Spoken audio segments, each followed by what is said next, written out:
rồi mà tít tới chơi hè nằm chơi hè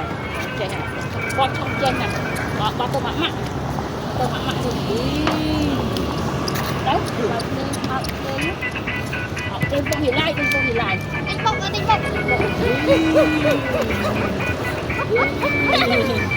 đi đánh bông mắc đánh bông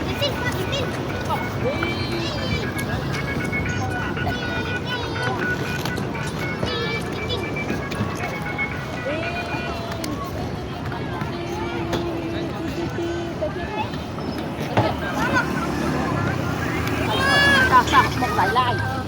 anh quất mình bọc lại tin cạch cốt đi sao con sao đi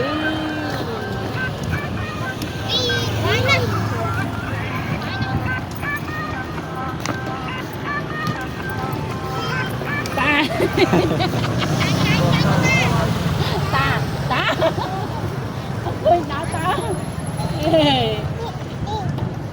cơn nước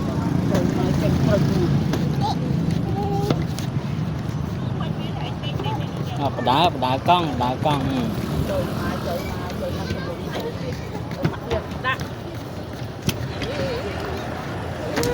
đá con tiếp tục nó tiếp tục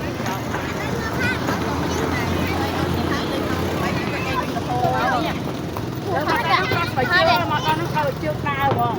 Hai